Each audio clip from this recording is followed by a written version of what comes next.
Bueno, vamos allá. Sí, queda clase por Skype. A ver, ¿qué tal la Semana Santa? Bien, casi 2 semanas. Casi 2 semanas. 2 semanas. ¿Estudiasteis? Regular. ¿Os acordáis de dónde nos habíamos quedado antes de Semana Santa? Sí, ¿no? Sí, en el final del tema 7, creo. 8. A ver, gallinero. Vamos a ver. Nos hemos quedado en el final del tema 8. Aquí en vivos en el tema 8, que a todos nos encanta. A Freud, ¿vale? Vimos las teorías de Freud, vimos a un Freud antes del psicoanálisis, vimos a un Freud médico que tenía su teoría sobre la sexualidad humana, sobre la sexualidad infantil, sobre por qué se producían discrepancias en las energías de las neuronas que ocasionaban trastornos mentales y demás, ¿vale? Eso fue su Freud en 1895. Vimos un Freud en 1900, que es cuando él publica su gran obra de La interpretación de los sueños, donde expone su primera teoría de lo que él entiende que es la mente humana. La divide en 3 capas. ¿Qué capas? Consciente e inconsciente. Recordad que la capa del inconsciente es la que tiene los deseos más impuros y demás y tal, pugnando por salir constantemente hacia la consciencia, y la censura es la que los tiene un poco ahí a raya, ¿vale? ¿Cuándo puedo acceder yo a ese contenido inconsciente que se mueve, que sube, que baja y que se llama inconsciente dinámico? Cuando la persona sueña, cuando tiene lapsus linguae y demás. ¿Bien? ¿Qué pasa a partir de 1920? Que Freud hace una reformulación de su teoría de la personalidad y de su teoría de los instintos. Y ya no me habla de inconsciente, preconsciente y consciente. Ahora me habla de ello, yo y superyo. El ello es el antiguo inconsciente. El yo es el que tiene el principio de realidad y trata de ver si los impulsos inconscientes se pueden llevar a cabo o no en función de la situación concreta. Y el superyo sigue siendo naturaleza inconsciente, pero es el moralista. Son los deseos, o sea, son las reglas morales de la sociedad impuesta a través de la educación, pim, pam, pum, pam. ¿Bien? Resumen así muy escueto de lo que vimos en el tema 8. Después de Freud vimos cómo surgió una nueva disciplina basada en Freud, que era la interpretación de los textos, del contenido que tenían de oculto los determinados textos. Eso se llamó hermenéutica. ¿Bien? ¿Qué habrá de seguidores después de Freud?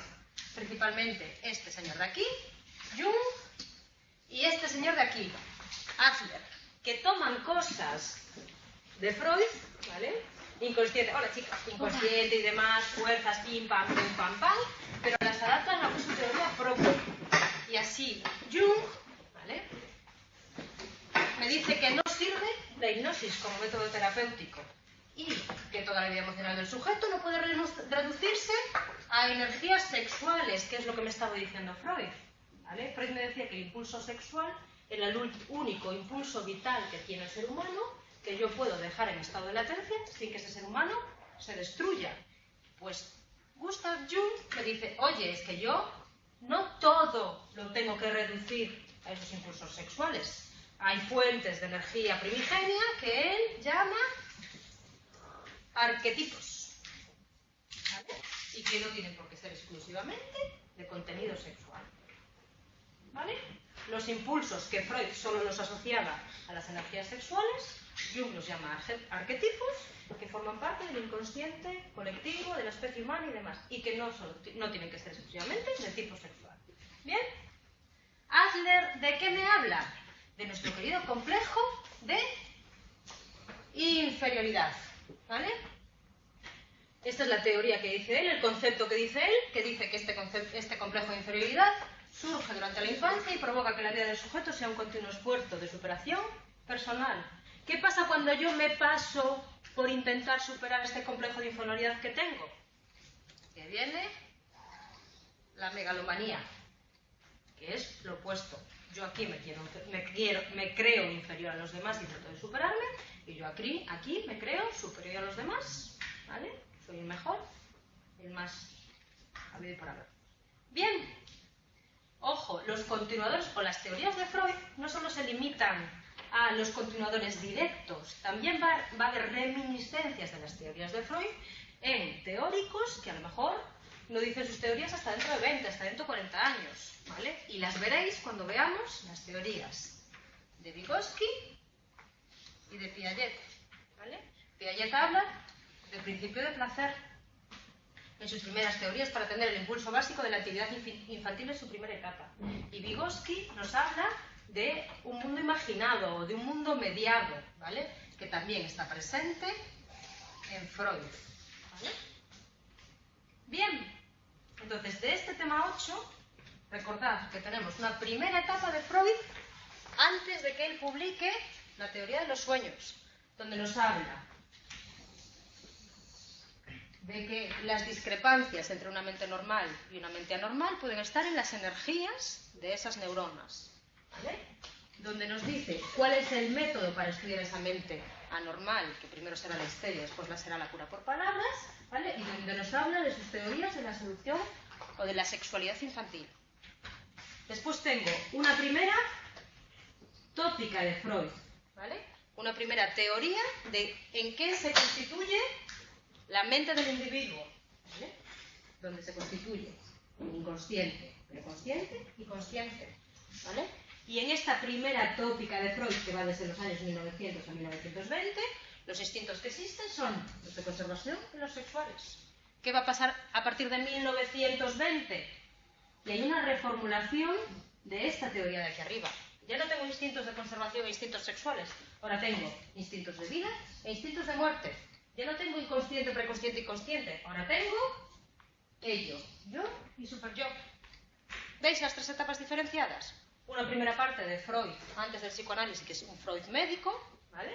Una primera teoría o tópica de lo que es la estructura de la mente humana y los instintos que mueven al individuo, y una segunda teoría, una segunda tópica, ¿vale? De voy a cambiar esos instintos que antes decía que eran de conservación y sexuales, y voy a cambiar esas estructuras de la mente que antes eran inconsciente, preconsciente y consciente, y ahora son yo, ello y superyo. ¿Bien? Perfecto, pues venga. Y como sois muy listos y muy aplicados... María, una pregunta. Dígame. ¿La personalidad megalómana es lo mismo que narcisista? No, no es lo mismo. Megalómana es creerte que eres el mejor haciéndolo todo y demás. Un narcisista no es... Uy. A ver, espera. Déjame. Ah, es mía. Un narcisista es... No se cree necesariamente el mejor, sino a lo mejor el más guapo. No es exactamente lo mismo, ¿eh? Vale. A ver, exámenes. Rapaces, que eso lo sabéis todo. Después de su visita a las instituciones francesas de la Salpêtrière y Nancy, Freud empezó a pensar que la diferencia entre una mente normal y una mente alterada no tenía por qué ser ras, sino que más bien existía cierta ras entre la forma en que funcionaba la mente de un neurótico y la persona normal. Opción correcta, la A, la B o la C. B.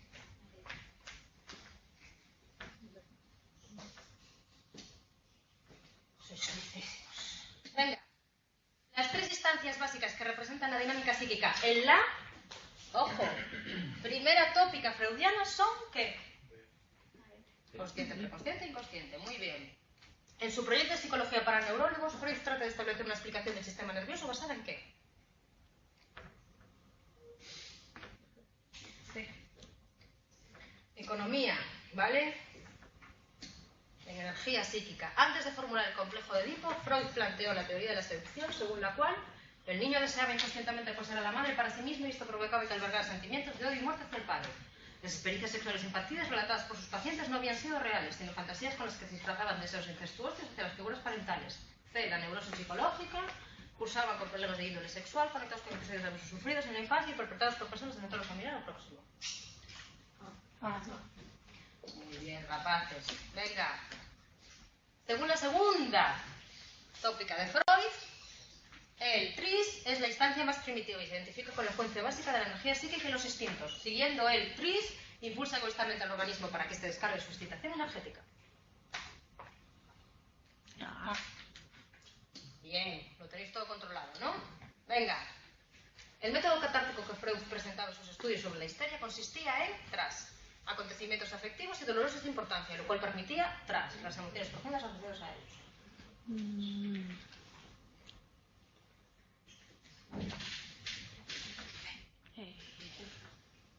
Sí.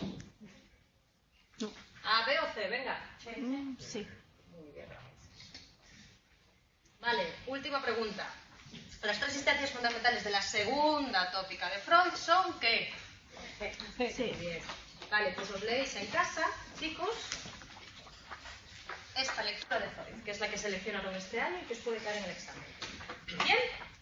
Vale, terminado. Tema 8. Pasamos al tema 9. ¿Vale? Psicología de la Gestalt. ¿Qué es lo que vimos hasta ahora? Voy a poner una pizarra un poquito más.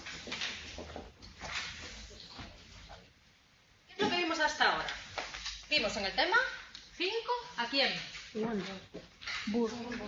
A Wundt, ¿vale? Wundt con dos etapas diferenciadas que ya sabemos, una en la que estudia los fenómenos perceptivos y otra en la que es la psicología de los pueblos. ¿Bien? Vale, ¿Wundt qué era? ¿Americano o europeo? Europeo. Era europeo, en concreto, de la Universidad de Alemana de Berlín. Europeo. Berlín. ¿Vale? Y Wundt, en esa primera etapa de 1879, ¿vale? Lo que quería era estudiar los contenidos de la mente. ¿Os acordáis? ¿Vale? Para eso utilizaba experimentos de laboratorio con sujetos que formaban parte de su instituto en Leipzig. ¿Os acordáis de toda esta chorrada que os cuento yo siempre? ¿Vale? Los sometía a experimentos perceptivos muy sencillos para inferir qué contenidos mentales tenían ellos. ¿Bien? Contenidos, y me decía que muchos contenidos juntos, muchos contenidos simples juntos, formaban contenidos complejos. ¿Bien? ¿Nos acordamos? ¿Qué vimos en el tema 6? Seguidores y contemporáneos de este señor de arriba. ¿Nos acordamos? En concreto, la escuela de ¿qué? Würzburgo. Muy bien, ¿vale?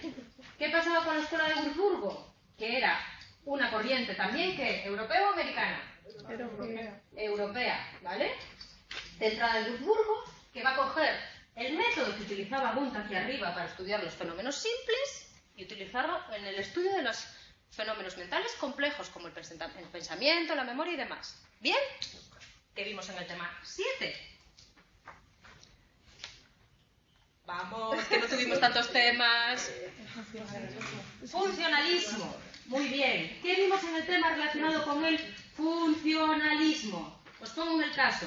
¿Europeo o americano? Americano, ¿vale? Y aquí vemos un cambio continuamente, ¿vale? Desde la perspectiva de Wundt, porque ya no nos estamos centrando en los contenidos de la mente, sino que nos estamos centrando en las funciones que esa mente puede realizar. ¿Os acordáis? Esto alrededor del año 1907, que fue cuando Ángel nos describió lo que debía ser un funcionalista. ¿Bien? En el tema 8 acabamos de ver ¿a quién? A Freud. ¿Vale? Que me está estudiando los contenidos de la mente, al igual que me los estaba estudiando Wundt, pero me está estudiando los contenidos de la mente inconsciente. ¿Os acordáis? Bien. ¿Vale? ¿Freud qué es? ¿Europeo o americano? Europeo. Europeo, ¿vale? Europeo. Pues este es el panorama que tenemos ahora. Y nos hemos quedado con Freud, con la segunda tópica de Freud, que se publica en el año, o que es a partir del año 1920. ¿Qué va a pasar a partir de aquí? Me voy a ir a los Estados Unidos, me voy a ir a una corriente europea, me voy a ir hacia los contenidos, me voy a ir hacia la función. Eso es lo que nosotros vamos a ver ahora. ¿Qué pasa después de Freud? Pues después de Freud, dentro de una corriente europea, viene la psicología de la Gestalt. ¿Vale? ¿Qué diferencias voy a encontrar con las corrientes anteriores que hemos visto hasta ahora? Con Wundt, con Freud, con tal. Ellos van a estudiar la mente de un individuo sano, van a estudiar los elementos de los que se compone esa mente de un individuo sano, no de un individuo enfermo. Ahí veis la diferencia con Freud, ¿vale? Pero ¿qué le va a separar, por ejemplo, de Wundt, que también estudia la mente de un individuo sano?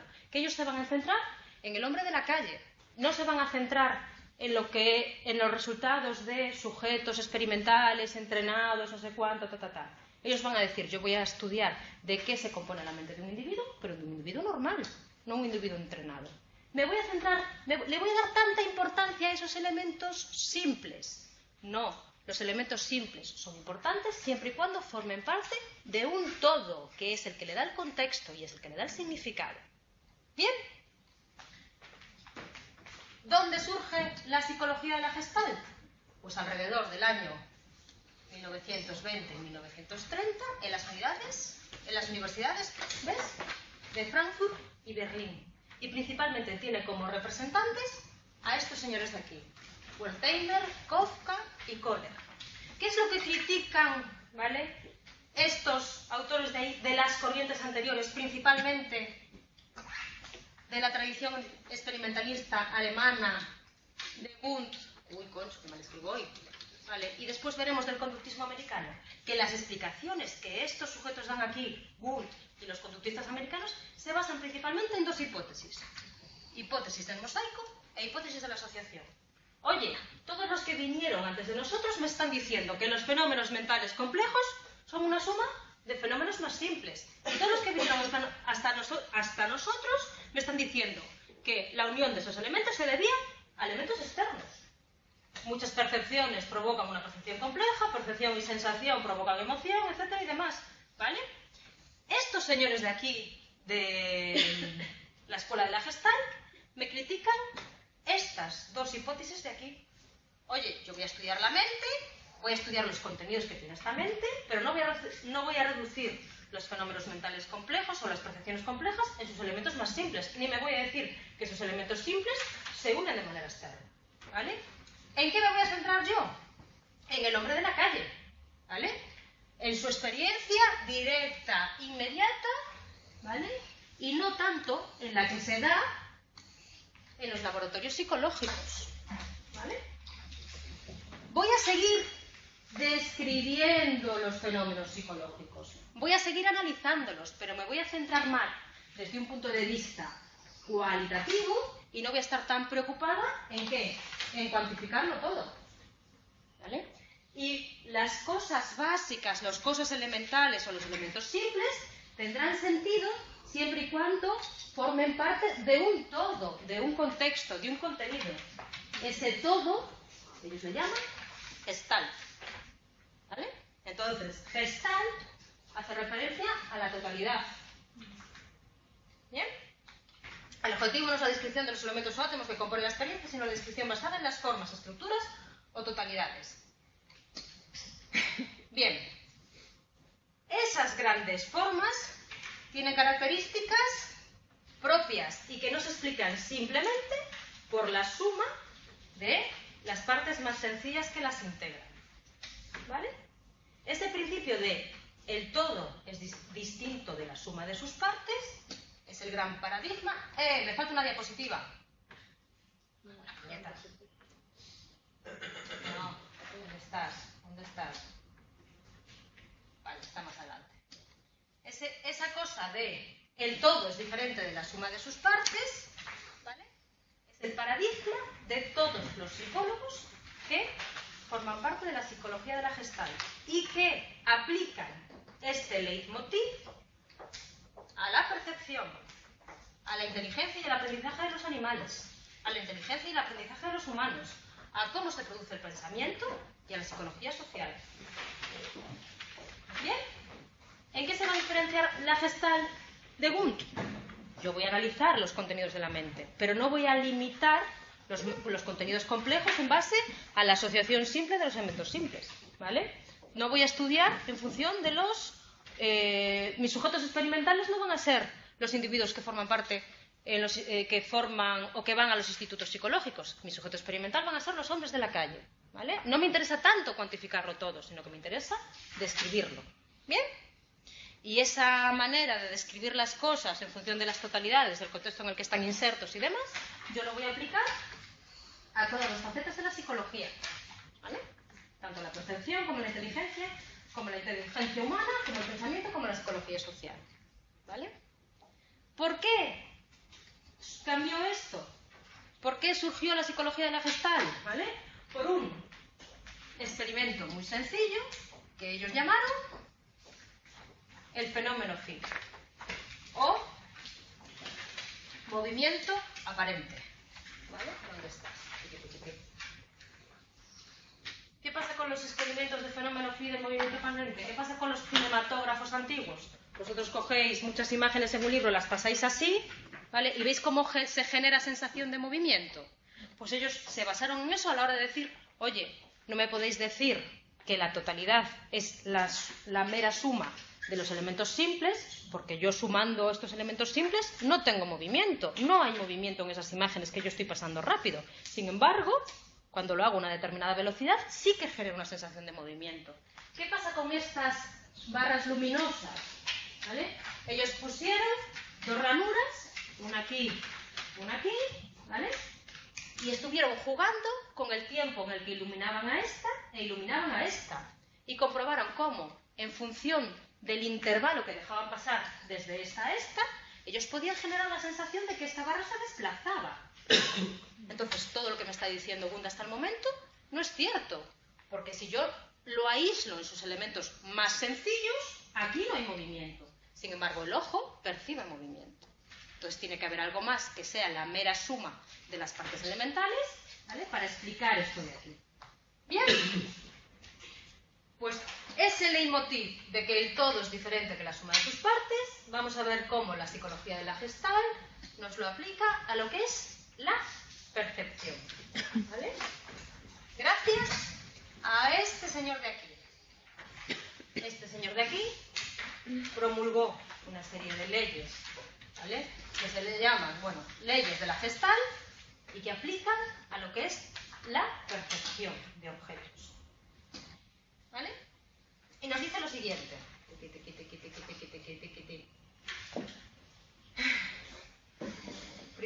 Principios y leyes que rigen la configuración de las totalidades perceptibles. Y nos dicen, yo veo una imagen y yo tiendo a asociar los elementos que forman esa imagen en función de una serie de leyes.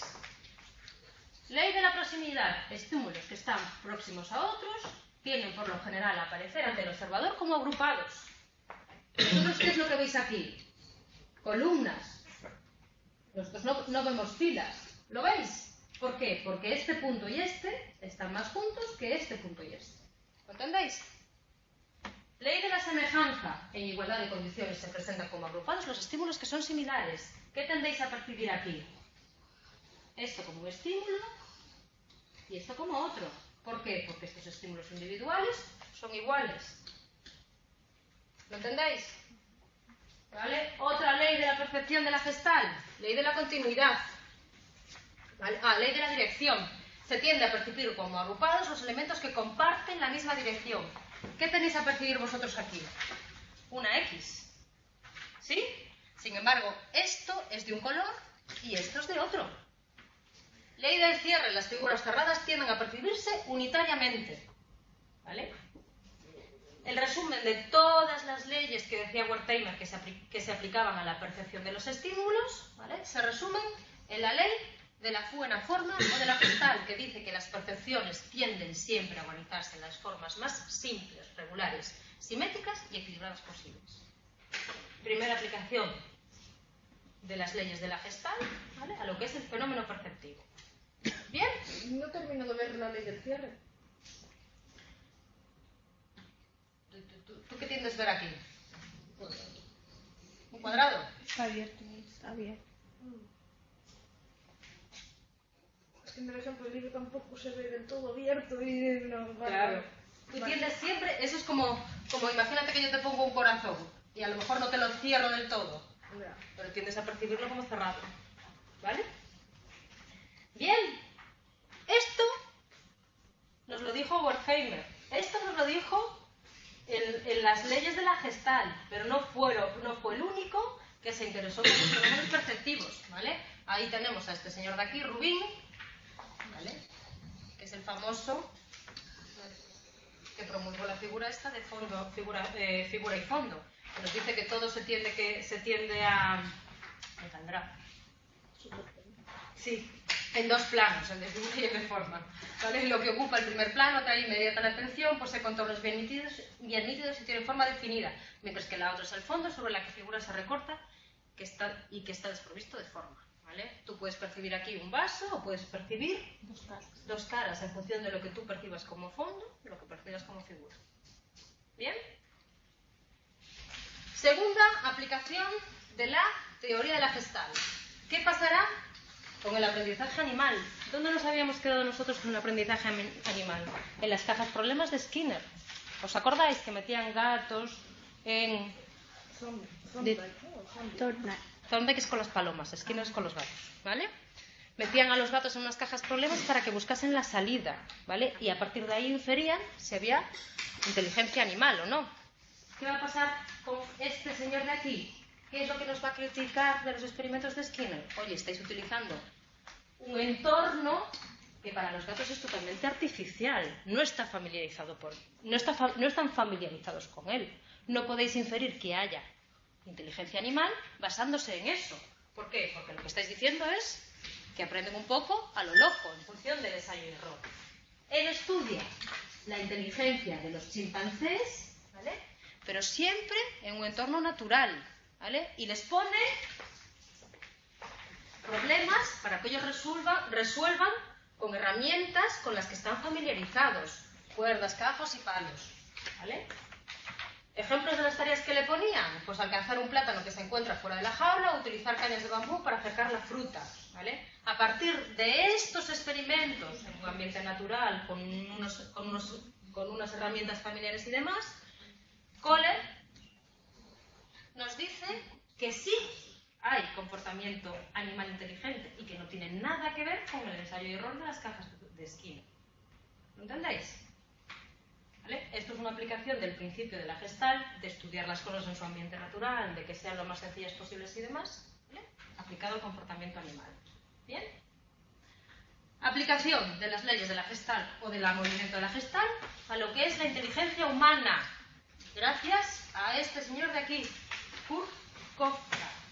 Y este señor de aquí nos dice que el aprendizaje humano pasa por una serie de esferas, ¿vale? Que el niño tiene que ir superando progresivamente. Y habla de una primera esfera que ellos tienen que controlar, que es una esfera de tipo motor, perfeccionamiento de movimientos y actitudes que aparecen desde que el niño nace, así como el desarrollo de movimientos completamente nuevos, coger, andar, escribir. Cuando el niño tiene controlada esta esfera, después paso a la esfera sensorial, ¿vale? Se compone una imagen del mundo, organizada, estructurada, que sustituye a los primeros fenómenos perceptivos. Empiezo a ver, ¿vale?, que las casas tienen todas ventanas. Empiezo a clasificar lo que estoy percibiendo. Tercera esfera del aprendizaje humano, la esfera sensomotriz, de coordinación entre la conducta interna con la externa, que incluye la adaptación de los movimientos a las percepciones. Empiezo a ver que ante un determinado estímulo hago una determinada respuesta. Empiezo a ver que como cuando veo un triciclo, lo monto. Por último, surge el pensamiento, o lo que él le llama la esfera ideatoria, ¿vale? El ámbito que media entre la situación y la acción, que se pone en manifiesto cuando el sujeto se enfrenta a situaciones nuevas. ¿Bien? Y estas son las 4 esferas que, según este señor de aquí, ¿vale?, Kofka va pasando el individuo hasta que va adquiriendo lo que es el pensamiento. Bien, vamos, que estamos ahí, que lo estamos tirando. Muy importante en esta adquisición, el habla, ¿vale? ¿Dudas hasta el momento? ¿Sigo? Esto lo tenéis tirado, chavales, ¿vale? Ojo, aportación de este señor de aquí, con el que yo había visto ya en la percepción, ¿vale?, pero al estudio del pensamiento. ¿Qué nos dice Wertheimer cuando se centra en el estudio del pensamiento? Que hay 2 tipos de pensamiento. Un pensamiento reproductivo, mecánico, repetitivo y memorístico, y un pensamiento productivo o creador, que es cuando el ser humano se enfrenta a situaciones nuevas, ¿vale?, que requieren soluciones que hasta el momento no ha tenido que dar. ¿Y qué nos dice Wertheimer?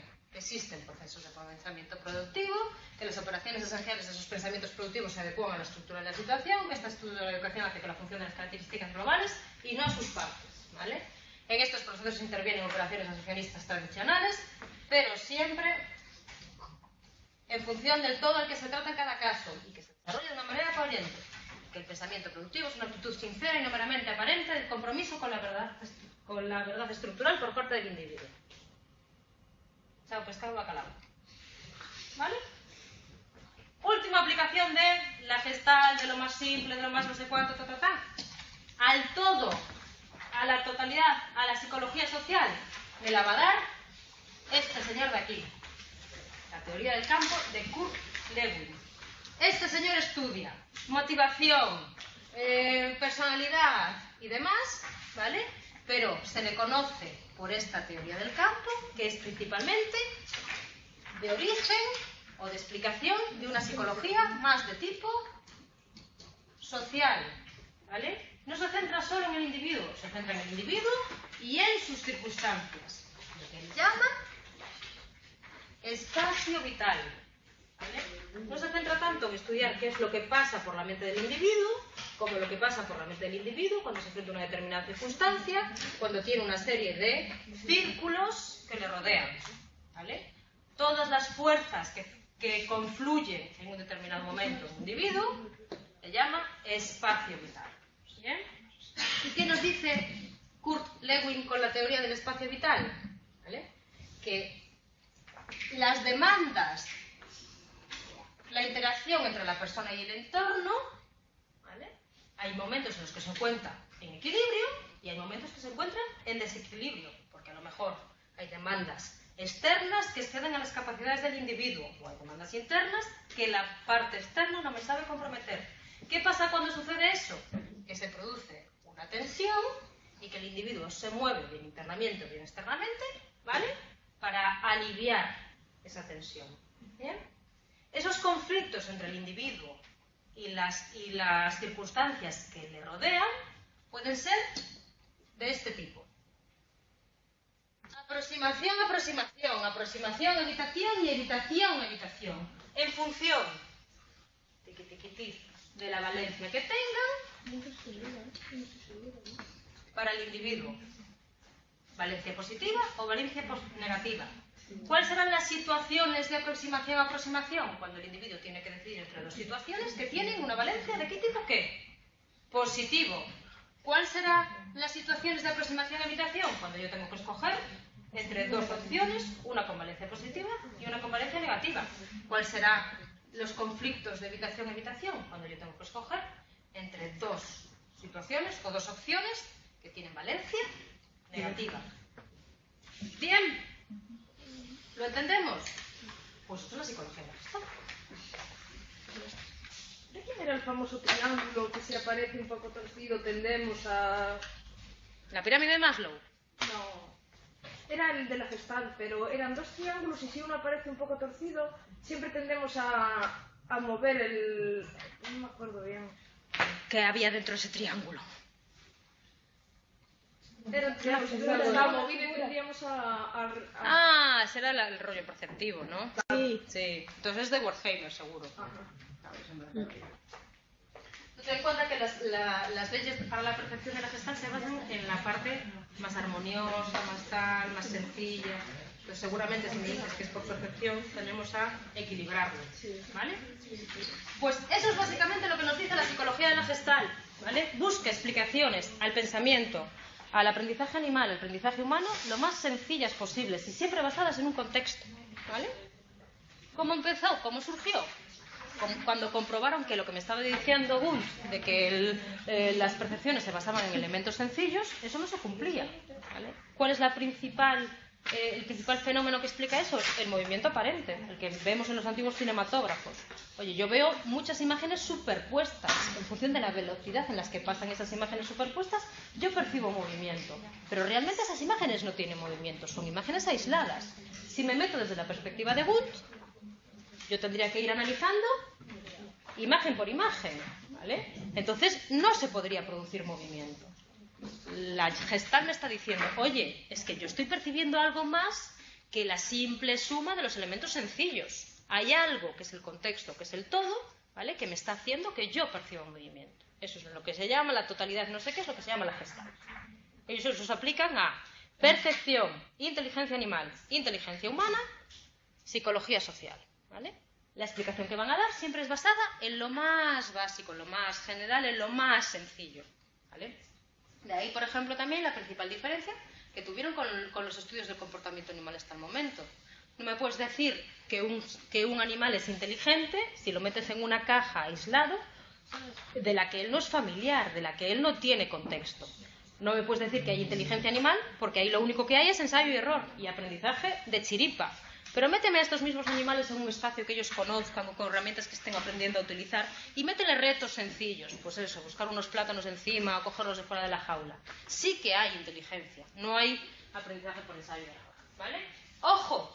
No tenéis una lectura asociada al tema 9. No vais a tener un texto en las lecturas que tenéis seleccionadas del 2015-2016 que tengáis que leer algo respecto a la psicología de la Gestalt. ¿Bien? Preguntas de exámenes, rapaces. Venga, que esto seguro que os encanta.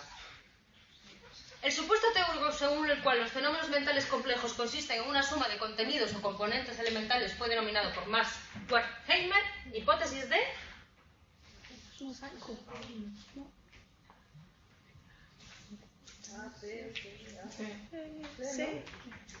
A, B, C, con todo C. Sí. C, rapaces. Muy bien. Mosaicismo, ¿vale?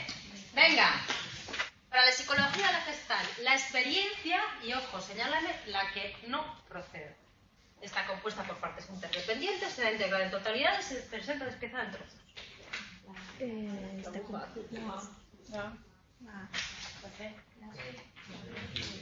Es la C, la que La no procede. C, la que no procede. Se presenta dispersamente.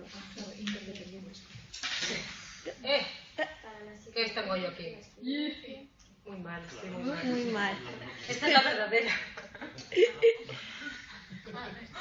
Está despiezada en trozos, ¿vale? La respuesta correcta es la C, rapaces. Sí. La que está mal. La que está mal. Esta está mal. O sea, esta está bien, pero no Está es la mal. que no es correcta. ¿Vale? La que no es correcta es La C. esta de aquí, la C. ¿Vale? Venga. Psicólogo danés famoso por su investigación sobre el fenómeno de organización perceptiva conocido como figura zombie. Muy bien, lo tenéis facilito, rapaces. Venga. Uno de los principales reproches que hace Wolfgang Kohler a Edward Thorndike a propósito de los estudios de este último sobre el comportamiento de los gatos en las casas problemas era que Artificios. lo artificioso de las situaciones en las que se tenían que explicar esos animales, ¿vale? Líder e inspiración intelectual de la Escuela Psicológica de la Gestalt. Wertheimer, muy bien. El intento de volver a la psicología la experiencia ingenua del hombre de la calle es característica de la psicología Gestalt. de la Gestalt. Y con esto terminamos el manual. ¿Vale? La semana que viene veremos nuestro querido tema 10, que es de conductismo, estímulo, respuesta, para arriba y para abajo, venga para abajo, tal. ¿Qué será? ¿Una corriente europea o americana? Americana, ¿vale? Y después ya veremos por qué surge, por qué tiene éxito y toda la historia.